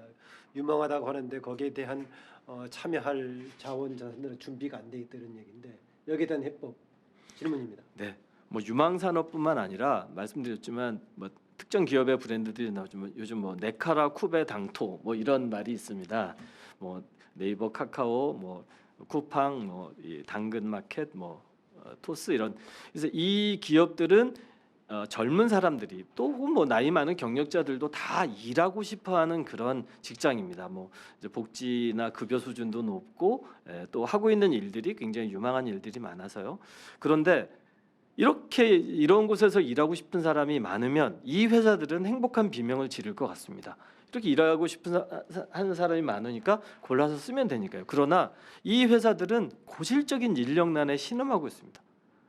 사람을 못 뽑아요. 그러면 일하고 싶어하는 사람은 엄청 많은데 그 직장에서는 사람을 못 뽑아서 난리인 상황. 이게 바로 이제 미스매치입니다. 원래 미스매치는 좀 다른 용어로 활용되어졌습니다. 우리나라의 중소기업들이 정말 인력을 못 구해서 굉장히 어려움을 겪고 있거든요. 예. 그런데 이제 구직자들은 또 굉장히 많이 대기업 있고, 이렇게. 네. 근데 이때는 중소기업 일자리를 이 구직자들이 가지 않아서 생기는 미스매치였다면 지금 이 빅테크나 플랫폼 기업에서 생기는 미스매치는 가고 싶어하는 사람도 많고 뽑고 싶어하기도 하는데 안 맞는 겁니다. 왜 이런 일이 벌어졌냐면 이전까지는 아주 좀 한 30년 전, 40년 전, 60년 전에는 한 가지 기술을 배워서 그 기술 가지고 평생을 한 직장에서 살 수 있었습니다. 근데 20년 전, 30년 전에는 한 가지 기술을 배워서 그 직장을 다니면서 조금 새 기술을 자기가 흡수했으면 됐습니다. 그러니까 내가 궤도를 그리다가 그다음에 이제 뭐 파워포인트 기술이 나오면 파워포인트를 배워서 이제 그거 가지고 업무를 하면 되는 거죠. 근데 지금은 기술을 배워서 그 익숙해지기에는 너무 이제 이 산업의 속도가 빨라진 겁니다. 또 두 번째로는 신입사원을 채용하지 않습니다. 기업들은 신입사원을 왜 채용하지 않냐면 신입사원을 데려다가 이 친구를 기술 교육을 가르치면 너무 이제 경쟁이 빨라지기 때문에 그럴 시간이 없는 겁니다. 또 가르쳐서 웬만큼 일할 만큼 되면 다른 곳으로 가버립니다. 그러니까 신입사원은 뽑지 않고 경력자들만 뽑습니다. 그런데 그러면 경력자로 들어가려고 하면 경력을 쌓을 곳이 없으니까 경력자가 될 곳이 없는 겁니다. 그래서 가고 싶어하는 사람은 경력을 쌓지 못해서 못 가고 뽑고 싶은 사람은 경력을 쌓은 사람이 없어서 못 뽑는 정말 이해하지 못할 현상이 빚어지고 있는 거고요. 이 현상이 빚어진 건 이 산업의 특성이 그렇기 때문입니다. 그래서 이 문제를 해결하는 것이 어떻게 보면 큰 문제이기도 하고 문제가 있는 곳에 사실 사업의 기회가 있기도 합니다. 그래서 이 문제를 발견하고 이 문제를 풀겠다는 걸 사업으로 하고 있는 기업들도 이제 많이 나타나는 조짐입니다. 네, 석 대표님 얘기를 들으면서 새로운 산업 분야가 기존 산업에다가 ICT의 기술이 접목된 형태의 산업도 있지만은 새롭게 창출되는 산업 분야는 예전의 개념으로 보자면 대체로 서비스 산업 쪽이네요 보니까요. 서비스 산업이기도 하고요. 근데 뭐 이런 말도 씁니다. 제조업의 서비스 산업화 이런 말도 이렇게 쓰기도 하고요. 또 이를테면 거대한 이제 유조선이 이제 그 화물을 싣고 이제 대양을 이렇게 횡단하다 보면 오랜 몇 개월의 이게 시간이 걸립니다. 그러면 이 배에 이제 조개도 붙고 뭐 이렇게 그래서 이제 그다음에 미생물이 많이 생겨서 이 배의 저항이 높아지고 그래서 연료를 많이 쓰게 되죠. 그래서 이제 이런 문제를 해결하는 것이 옛날에는 이제 사람이 혹은 조그만 기계가 그 배 선박의 표면에 붙어 있는 그런 그 이제 부착물들을 이게 처리해내서 다시 이제 속도를 낸 거였다면 요즘은 이제 스타트업이 찾아낸 기술인데 이 선박의 표면에 미세 전류를 흐르게 하는 겁니다. 그 미세 전류가 흐르면 이 미세 전류 덕분에 이 선박의 표면에는 이제 뭐 눈에 보이는 큰 어떤 조개 껍질 이런 것도 있지만 사실은 미세한 미생물들이 거기 막 켜켜이 쌓여서 생기는 속도 저하가 굉장히 크거든요. 이 미생물조차 붙지 못하게 하는 기술인 겁니다. 그러니까 옛날엔 제조업이 하던 일을 이제는 다른 유형의 제조업이 이렇게 하는 거고요. 그래서 그러면 요 기술을 찾아내는 일이 예전에 이제 그 선박에 붙어서 선박에 붙어 있는 그런 것들을 떼어나는 일들을 그러니까 대신하게 되는 거죠. 그런 직업을 대신하게 되는 거죠. 예, 박충렬 우리 조사관의 질문입니다. 창업이 굉장히 활성화되고 있다. 또 정부 정책 차원에서의 정책 금융 또 민간 기업에서의 지원 투자 얘기했었는데 거기에 비해서 생존율이 너무 약하지 않느냐 이걸 지적을 했습니다. 그걸 조금 생존율을 높일 수 있는 과제라든가 전략에 대한 질문입니다. 생존율을 높이는 게 바람직한지는 또 관점의 차이입니다. 예. 이를테면 어차피 전체적인 총합은 정해져 있어서 누군가가 정해진 그 파이가 일정하다면 많은 사람이 생존하면 그 많은 사람이 나눠 가질 수 있는 것들이 정해져 있을 수 있고요. 또 생존은 우리가 닫힌 생태계, 그러니까 대한민국이라는 생태계 안에서만 한다면 그래 골고루 다 이겨서 골고루 다 잘 먹고 잘 살자 뭐 이렇게 볼 수도 있지만 이제는 열린 생태계 아까 말씀드린 글로벌을 떠나서 이제는 인력이나 서비스가 그 강점을 가진 곳으로 이동할 수 있는 세상에서 그 인위적으로 모두에게 다 생존을 할 수 있게 하는 거 이거는 좀 불가능하기도 하고 효율적인지에 대해서 의문이 들기도 합니다. 다만 아까 말씀드린 것처럼 정부가 어떤 그 정책적인 어떤 걸 통해서 기회를 주는 것. 그러니까 서비스가 나쁜데도 정부가 중소기업 제품을 사주는 게 아니라 좋은 양질의 중소기업 제품이 소비자를 만날 수 있는 기회를 부여해 주는 것. 이런 측면에서 이제 어떤 생존율을 높일 수 있는 게 있고요. 또 하나는 저는 생존율을 높이는 것 못지않게 중요한 게 실패한 사람에게 재기할 수 있게 해주는 것. 예. 이게 중요하다고 생각합니다. 그래서 예전에는 실패한 사람이 재기하지 못하는 이유 또 그 실패한 사람이 재기하지 못하는 걸 보게 되면 도전 자체를 꺼리게 됩니다. 그래서 이제 실패도 크게 타격받지 않는다고 그러면 도전을 좀 더 적극적으로 할 수 있게 되는 거고요. 그렇다면 도전자가 많아지면 확률이 일정하더라도 성공하는 사람이 더 많이 늘어날 거고요. 그 재기를 위해서는 이를테면 연대 보증을 없앴습니다. 적어도 공적 자금을 보증을 쓰거나 대출해 줄 때는 이제 연대 보증 없어졌고요. 또 두 번째는 실패한 사람이 그 실패한 이유를 잘 분석하고 그래서 다시 재기할 수 있도록 하거나 기업 같은 경우도 저도 제가 창업을 해서 기업을 운영해 보고 또 많은 창업 기업들을 이렇게 멘토링도 하고 같이 일을 해보면 기업을 한다는 일은 기술을 잘 발전시켜서 제품을 잘 생산해서 판매하면 다 끝나는 것으로 생각하는 경우가 많습니다. 그런데 사실은 법적인 문제, 인사관리의 문제, 다른 다양한 그 이슈들이 많이 있는데 이런 문제 때문에 실패하거나 좌절하는 기업들이 무척 많이 있습니다. 그래서 이런 부분들에 대한 어떤 지원 체계를 갖추는 것 이것도 이제 어떤 실패 확률을 좀 더 줄여줄 수 있는 길이라고 생각합니다. 예, 창업 관련해서 청년의 지금 이제 실업 문제를 같이 또 언급하지 않을 수 없는데요. 주로 많이 권유합니다. 새로운 분야에 대한 청년의 정신으로 벤처 얘기를 하는데 청년 실업이 문제가 되고 있습니다. 어느 자료를 보니까 중국의 경우는 보니까 신산업의 2030 세대가 50.4%를 차지하고 있다. 그러니까 신산업의 젊은 세대가 절반 가량을 지금 차지하고 있다는 건데 우리나라는 자료를 보니까 30대가 14.3%, 그다음 20대 미만은 1.4% 정도로 아주 취약합니다. 왜 이렇게 청년 세대의 새로운 기회를 잡는데 중국보다도 훨씬 이렇게 못하다고 보십니까? 사실은 이제 그 청년 창업을 적극적으로 지원해야 되느냐에 대해서도 우리가 한번 고민해 볼 포인트는 있습니다. 뭐냐면 실리콘밸리에서도 그렇고 실제로도 창업의 성공률은 보면 청년 창업의 성공률보다는 30대 이상의 그 창업자들의 성공률이 무척 높습니다.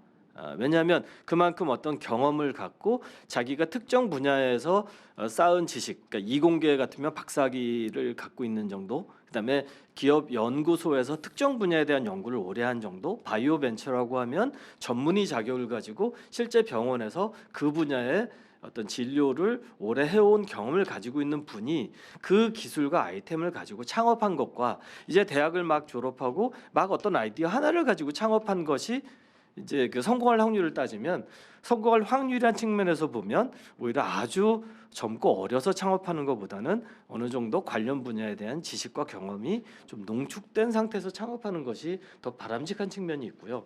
그다음에 우리가 도전을 장려하고 창업을 이렇게 지원해 주는 것은 바람직하지만 사실 한 개인의 입장에서 보면 도전해서 실패하고 또 다른 도전을 할 때까지 그 오랜 기간 동안 좀 어려움을 겪어야 됩니다. 그래서 저는 청년들에게 창업도 중요하지만 청년들이 창업 생태계를 좀 일찍 경험하게 해주는 것, 그러니까 인턴으로든 혹은 직원으로든 그래서 창업 생태계 안에 들어가서 실제로 내가 창업자는 아니지만 창업자와 같이 일을 해보면서 경험을 쌓고 자기가 창업하고자 하는 분야에 대한 어떤 시장 분석도 하고 거기에 대한 그 네트워크도 갖추고 그런 다음에 이제 창업을 하면 창업 성공률이 높아지기 때문에 청년 창업을 지원해주는 일은 청년에게 빨리빨리 창업해라고 하는 것보다는 창업에 좀 더 익숙해지고 준비할 수 있는 환경을 잘 만들어주는 게 필요할 것 같고요.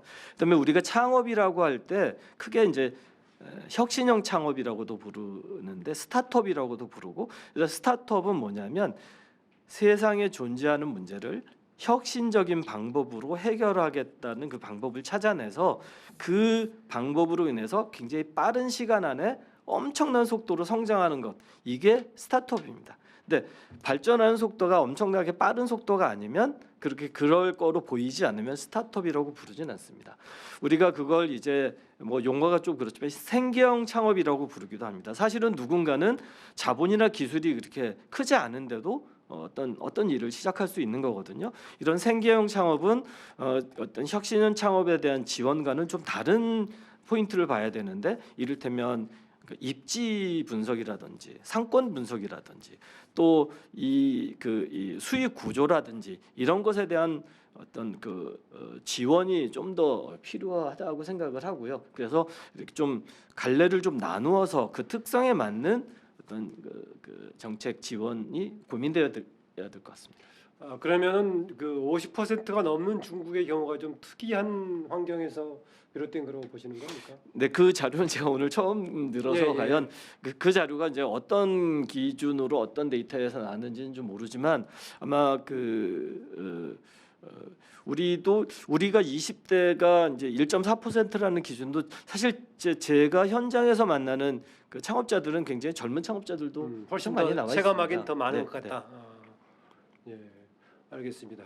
중국 얘기 나온 김에요. 지금 이른바 미중 패권 경쟁의 시기에 새로운 산업의 정착에도 영향을 받을 건데, 특히나 지금 이제 경제 안보 개념이 등장하고 있단 말이죠. 최근에 이런 건데 여기에서 정말 국가의 경제적인 안보와 결합된 시기, 특히 우리하고 근접해 있는 교역량도 가장 많은 두 나라 등인데, 여기서 정부는 어떤 대비와 어떤 정책적인 뭔가 준비를 해야 될지, 이런 질문입니다. 이것은 우리 외교안보팀에 있는 김도희 박사가 질문을 주었네요. 네. 사실은 제가 이렇게 깊이 예. 생각해 본 그 주제는 아니어서요. 그래서 예. 이제 어떤 국가 안보 혹은 이제 여기 외교안보팀이니까 본인이 이제 관심 있는 쪽을 질문을 준 것 같습니다. 그런데 이제 그렇습니다. 사실은 스타트업이 얼마나 이제 강한 생태계를 갖느냐고 하면 사실 우리가 안보라는 거를 뭐 여러모로 볼 수 있습니다. 옛날처럼 정말 막 이렇게 뭐 포탄이 터지고 이제 그런 전쟁이 일어나는 것도 굉장히 우리가 그런 걸 막는 것도 안보의 개념으로 볼 수 있지만, 뭐 정말 어떤 뭐 이렇게 좀 우리가 코로나로 겪듯이 어떤 온 국민이나 경제 사회를 이렇게 힘들게 만드는 그런 어떤 역병 혹은 그런 어떤 그게 이제 혹은 나쁜 문화가 침투하는 것도 또 새로운 개념에서 보면 안 보일 수 있고 경제 시스템을 힘들게 만드는 것. 그래서 뭐 어떤 특정 자원에 대한 공급을 중단한다든지 혹은 특정 물가에 대한 그 물품에 대한 어떤 수출을 막는다든지 해서 그 소비 시장이나 생산 시장을 교란시키는 것, 이것도 어떻게 보면 큰 측면에서 안보의 위협이라고 볼 수 있을 거고요. 그 안보의 위협에 대한 대응 체계는 뭐 이제 뭐 글로벌 밸류 체인에 대한 어떤 재조정이란 이제 뭐 이야기도 나오고, 저는 이제 스타트업 얘기를 한다면 스타트업이 가진 그 강한 강점을 가져가고, 저는 이제 스타트업 생태계라고 하면 지금 뭐 여러 그러니까 단편적인 얘기를 했지만 생태계 전체를 보면 기업이나 자금만 있는 게 아니라 사실은 시장도 있고 인력도 있습니다. 그래서 그 스타트업 생태계가 만들어지려면 그 기업과 그 시장과 자금과 기술, 그다음에 인력, 이런 요소들이 다 잘 어우러져야 이제 생태계가 만들어지는 거거든요. 예. 그러면 우리가 튼튼한 그런 어떤 기업 생태계를 가지고 있으면 그 이해관계를 각 국가들 그 생태계 안에 참여하고 있는 그 국가들이 다 나눠 갔기 때문에 그런 형태로 결국 대한민국의 어떤 그 안보나 그 경제 시스템을 망가뜨리거나 위협을 가하는 것이 그 나라의 경제 시스템이나 생태계에도 위협이 되도록 하는 구조를 만들어가는 게 어떻게 보면 가장 튼튼한 안보 대책이 되지 않을까 이런 생각을 합니다만. 네. 예, 아까 그 인구 구조의 변화 관련해서 대책이 하나로 이민도 생각해 본다라고 말씀하셨는데요. 그런데 현재 우리나라의 외국인들의 국내에 노동의 자원으로 오는 사람들은 대부분들이 전문 분야라든가 신산업 분야보다는 저숙련 노동자들이 등장하고 있는데, 향후에 정말 신산업에 부합하는 인적 자원의 유입을 기대할 수 있을지, 이런 질문입니다. 이제 그렇게 된 문제 중에 하나는 우리가 이제 그 분야 저숙련 분야에 대한 인력의 공백 현상, 혹은 그 분야에 일하고자 하는 사람은 줄고 그 분야의 인력은 여전히 필요했기 때문에 약간 유도적으로 그런 쪽에 대한 문호를 개방해서 생긴 현상이고요. 예. 그런데 이제 지금 저희가 보면 제가 일하는 회사에서도 그 외국인 그 개발자가 있습니다. 그래서 이분이 뛰어난 개발 능력을 가지고 있어서 저희 이제 프로그램들을 만들고 있는데, 우리나라에 와서 유학을 하고 있는, 그러면서 정보통신 분야에 대한 공부를 하고 있는 분들도 제가 정확한 숫자를 갖고 있지 못하지만 엄청 많은 숫자의 사람들이 이제 우리나라에서 일을 하고 있고요. 이분들에게 우리가 좀 더 적극적으로 일자리 혹은 이렇게 창업의 기회를 제공을 하면, 그러면 그런 분들이 우리 경제 생태계 안에서 더 많은 비중을 차지할 수 있을 거라고 봅니다. 네, 두 측면 다 볼 수 있다, 이런 얘기군요. 그러니까 전문 분야, 신산업 분야에 대한 전문가들이 유입될 소지도 있고, 저숙련 노동자라고 하더라도 국내 인구 구조의 변화에서 빈 부분을 메꿔줄 수 있는 유입이 되는 것이니까 그 효과도 긍정적으로 볼 수 있다, 이렇게 말씀 주셨습니다. 하나 더 또 질문 드리겠습니다. 유경주님이 아까 주셨던 질문인데요. 기존의 산업에서 신산업이 등장하면은 기존 산업에 대한 뭔가 여러 가지 전환 시기에 전환의 계곡이랄까, 불가피한 면이 생깁니다. 일부에서는 갈등도 있었고, 아까 예를 드셨던 타다 문제라든가 또 에어비앤비 관련한 숙박업계의 문제 관련 제가 토론도 몇 번 해본 적도 있고 합니다만은, 어떻습니까? 이런 것은 전환의 계곡처럼 불가피하게 겪어야 될 조금 진통으로 보시는 겁니까? 아니면은 조금 더 이렇게 잘 연결해가면서 유기적으로 엮어가지고 변화에 성공한 사례도 있는 겁니까? 어떻습니까? 이런 이제 문제에 대해서는 저도 이제 그 현장에서 많은 고민들을 했고 이제 관계된 분들하고도 이야기를 나눴습니다. 다만 이 어떤 이 신산업 분야에서도 사실은 이해관계가 살짝 엇갈립니다. 그러니까 신산업 분야, 이를테면 이제 공유 경제 혹은 뭐 차량 이용 서비스 같은 경우는 공유 차량 관련돼서도 좀 앞서가고 있는 기업과 또 거기에 있어서 이 신생 기업의 입장이 살짝 좀 달랐고요. 타다 사태나 이제 공유 숙박의 문제에 있어서도 이해관계가 살짝 좀 달랐습니다. 그런데 이 문제는 큰 틀에서 보면 대칭적인 규제라는 게 필요합니다. 예를 들면 택시에 대해서는 면허라는 제도가 있고 그 택시는 뭐 오브제를 지켜야 된다든지 어떤 규제를 그 기반으로 하는 만들어진 산업이었고 또 새로 등장한 쪽은 그런 규제가 전혀 이렇게 없었습니다. 그렇다면 저는 한쪽에 대해서 그래서 같이 비슷한 규제를 하든지 아니면 다른 쪽에 대해서 가지고 있던 어떤 규제를 풀어내든지 하는 그런 측면에서 그 규제의 어떤 균형, 재설계가 같이 동반되어야 되는 거고요. 두 번째는 이해관계의 충돌이라고 아까 말씀을 드렸는데, 그러니까 이전 산업자의 이해가 신산업의 성장으로 인해서 계속 줄어드는 겁니다. 그러면 이걸 구조적으로 이 전통 산업과 신산업의 이해관계가 서로 신산업이 성장하게 되면 그 성장의 과실이나 그 이익이 일부는 전통 산업으로 그 이전될 수 있는 그런 시스템을 고민해 본다면 그런 갈등은 좀 더 완화될 수 있다고 봅니다. 이게 강제적으로 되어지는 것이 아니라 전통 산업이 가지고 있는 강점이랄까, 전통 산업의 데이터, 노하우 이런 것들이 많이 있습니다. 그래서 추후 등장한 어떤 공유 자동차 서비스에 있어서는 기존 택시 업체와의 협업을 통해서 그 문제를 풀어갔던 사례들도 좀 나왔거든요. 예. 그래서 이런 고민들이 좀 이루어진다면, 즉 대칭적인 어떤 규제, 그러니까 규제를 가급적이면 비슷한 관점에서 주는 것, 그러나 기술의 등장으로 인해서 비슷한 규제를 적용하기 어렵다면 전통 산업과 신산업의 이해관계를 최대한 갈등 구조에서 또로 이렇게 협업 구조로 좀 바꿔가는 그런 고민들, 이런 것들이 필요할 것 같습니다. 네, 아까 제가 지적했던 우리 정치행정실장 유상조 실장의 질문인데요. 디지털 격차, 수도권과 지방의 격차 문제입니다. 기존의 산업 구조의 변화가 오히려 균형 발전에 뭔가 촉매제로 할 수 있는 뭐 그런 계기를 만들 수 있을까요? 이런 질문입니다. 조금 질문을 조금 더 설명을 좀 해주시면. 지방과 중앙의 격차 지난번 집중으로 보자면 이 역시 신산업 시기에도 더욱 심화될 소지가 있습니다. 수도권을 중심으로 집중되면은 더구나 부가가치 창출량이 예전과 다르게 엄청나게 클 규모인데 여기에서 뭔가 지방의 상대적인 소외, 지방의 소멸이 가속화된다면 더 문제인데 여기에 대한 대책 아니면 오히려 이런 뭔가 신산업이 등장 시기에 균형 발전의 촉매제로 만들 수 있는 그런 여지는 없는 건지, 그런 질문입니다.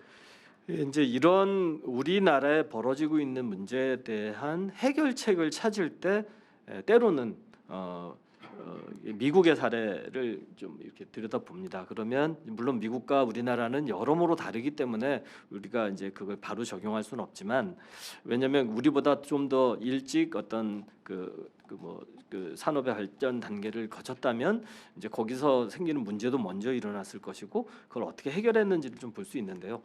다만 이제 그러니까 이를테면 이제 정보통신 영역에서 보면 실리콘밸리로 이제 이렇게 집중이 되고 그러면 이제 물가가 비싸지고 집값도 올라가고 그러면 인건비를 많이 줘야 되고 인재를 구하기 힘들어지고, 그러면 이제 실리콘밸리 외곽 지역으로 혹은 시애틀이나 샌디에고나 이제 다른 지역으로 이제 그 기업들이 떠나가고 그래서 그 지역이 발전하는 이제 이런 현상이 벌어지는데, 우리나라는 그렇게 되기에는 특히 이제 KTX가 연결되고 도로교통망이 이렇게 되면서 오히려 이젠 지역과 수도권에 이제 그 차별점이 좀 더 없어진 것 같고, 또 지금 어떻게 보면 수도권의 집중 현상이라고 하지만 부동산 가격으로 보면 수도권 내에서도 또 일부 특정 지역은 천정부지로 뭐 사무실이나 주택의 가격이 올라가고, 또 같은 수도권에서도 또 다른 지역은 또 이 안에서도 차별화가 이루어지는 이런 현상이 이렇게 좀 일어나고 있습니다. 이 문제는 아까 말씀을 드린 것처럼 지역별 특장점을 찾아내지 않으면 이건 방법이 없을 것 같아요. 그러니까 저희가 이제 제주 같은 경우는 그 다음이라는 회사가 제주로 본사 이전을 검토하고 추진한 때가 지금으로부터 한 15년 전입니다.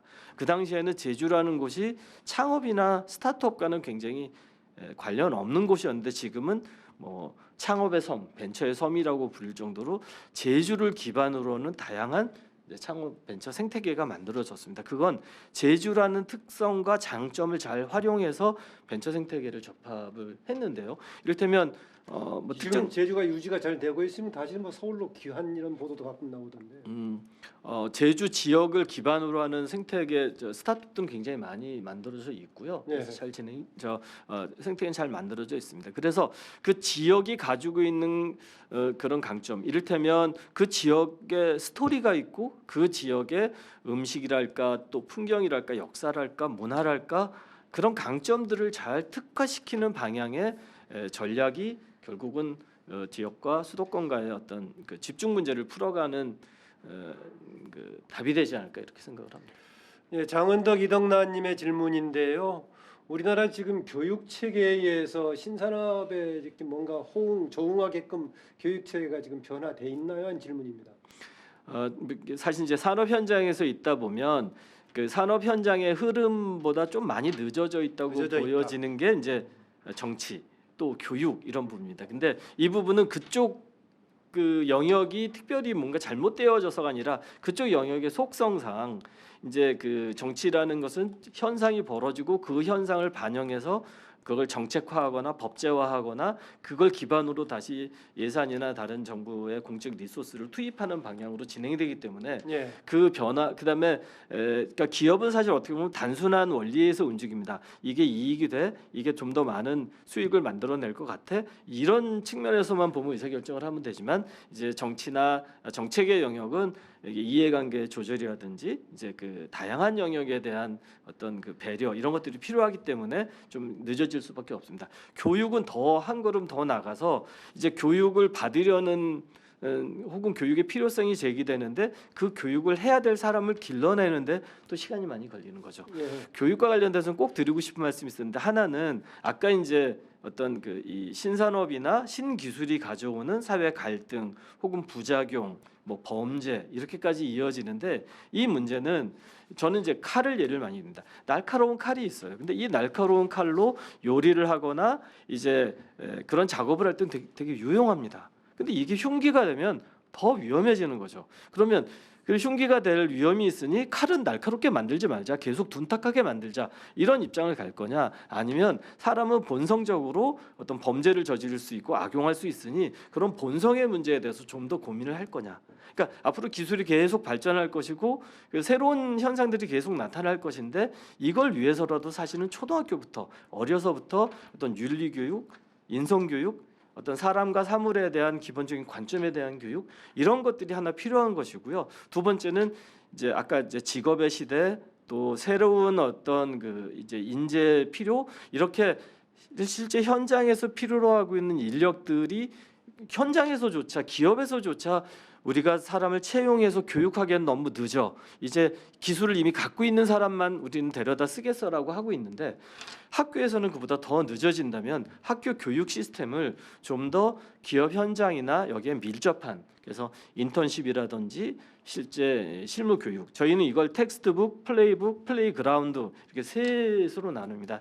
텍스트북은 교과서 동영상으로 이렇게 보는 거고요. 그런데 피아노를 치거나 자전거를 타는 일은 책을 아무리 읽고 동영상을 아무리 봐도 피아노를 잘 치거나 그림을 잘 그릴 수는 없습니다. 이건 직접 해봐야 되는 거고요. 근데 운전 학원에서 아무리 잘해도 실제 도로 주행을 하는 건 또 다른 일입니다. 그래서 플레이북은 시뮬레이션 혹은 모의 문제라면 플레이그라운드는 직접 현장에서 문제를 풀면서 일을 하면서 그 일을 본인이 체화해 나가는 건데 실제 우리 교육은 텍스트북 수준에 머물러 있고 이제 플레이북을 일부 채용하는 수준이라면 플레이그라운드와의 접점을 잘 만들어내고요. 이 접점을 만들어내는 방법도 신기술을 잘 이용하면 그렇게 어렵지 않을 수 있거든요. 그게 우리 교육에서 제가 꼭 드리고 싶었던 말씀입니다. 예, 구체적인 질문 하나 드리겠습니다. 유영아님의 질문인데요. 아까 메타버스 말씀하셨습니다. NFT에 대한 전망 어떠신지요? 하는 질문입니다. 어렵습니다. NFT가 크게 이제 두 가지입니다. 하나는 이것 자체가 굉장히 그 유망하다. 또 하나는 이거는 뭐 이를테면 어느 분 글에서 봤는데 이게 이 모나리자 그림이 아니라 모나리자 그림을 샀다는 영수증에 불과한 거다. 근데 이 영수증에 대해서 이게 너무 과도한 가치를 부여하고 있다. 그러나 이것 자체에 대해서는 저는 분명히 쓰임새는 앞으로 많아질 것이다. 아하. 예. 네, 짧게 박재영 조사관 얘기를 하고 마무리 쪽으로 갈까 합니다. 박재영 조사관.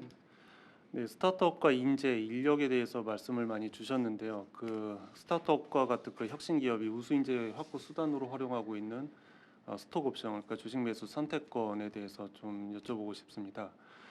이런 스톡 옵션 발행에 대한 그 혜택을 제공하는 게 이런 혁신 기업들이 우수 인재를 확보하는 데 실질적으로 도움이 될지 좀 여쭤보고 싶은데, 얼마 전에 대표적인 벤처 기업이라고 할 수 있는 마켓컬리가 직원들에 대해서 스톡 옵션을 발행한다고 해서 굉장히 화제가 된 적이 있습니다. 그런데 직원들 입장에서는 또 임금 대비해서 굉장히 높은 리스크를 안을 수 있다라는 또 우려들도 제기가 되고 있습니다. 이에 대한 견해를 좀 예. 듣고 싶습니다. 스탁옵션 제도는 이렇게 스타트업은 처음에 많은 연봉을 줄 수 없습니다. 그런데 좋은 인재는 필요하고요. 그래서 그럼 그 인재에게 많은 연봉을 주기 대신할 방법으로 채택한 것이 주식을 살 수 있는 권리를 주는 겁니다. 그래서 회사가 잘 성장해서 주식이 높아지면 그걸 싼 값에 살 수 있는 권리를 받는 건데요. 그래서 저는 이 제도는 유용하고 그 실제 현장에서 많이 도움이 됩니다. 다만 특정한 사람에게 과도한 스톡 옵션이 부여됨으로써 상대적으로 이제 그 내부에서 같은 직원들끼리 좀 늦게 스톡 옵션을 받거나 이제 이런 문제가 생기고, 또 스톡 옵션을 행사하는 과정에 있어서 이제 뭐 주가를 갑자기 크게 이제 그 영향을 미치는 등의 문제들이 좀 일어났던 것인데요. 이런 문제들은 정부가 법이나 어떤 규제를 하기보다는 이 스톡 옵션 제도를 운영하는 과정에서 생기는 여러 가지 문제에 대한, 이제 저는 얼마 전에 일어났었던 일도 스탁옵션 제도에 대한 어떤 시장 사회의 피드백이라고 생각합니다. 이제 그런 걸 한번 겪었기 때문에 이제 앞으로는 스탁옵션을 행사하거나 부여하는 과정에서 이런 부분들을 감안해서 기업들이 행동할 것이라고 보고요. 그런 과정들을 거쳐서 스탁옵션 제도가 가지고 있는 문제점들은 보완해 나갈 수 있을 겁니다. 예, 늘 매번 시선과 논단 진행할 때마다 그렇습니다만은 80분, 90분이 또 금방 다 돼버렸습니다. 네, 석 대표님 오늘 마무리 말씀 부탁드립니다. 강조점과 또 그동안에 하고 싶었는데 못했던 말 포함해서 마무리 말씀 마지막 부탁드립니다. 네, 사실 이제 미래 산업 또 산업의 미래가 어떻게 될지를 예측한다는 건 정말 쉽지 않은 일입니다.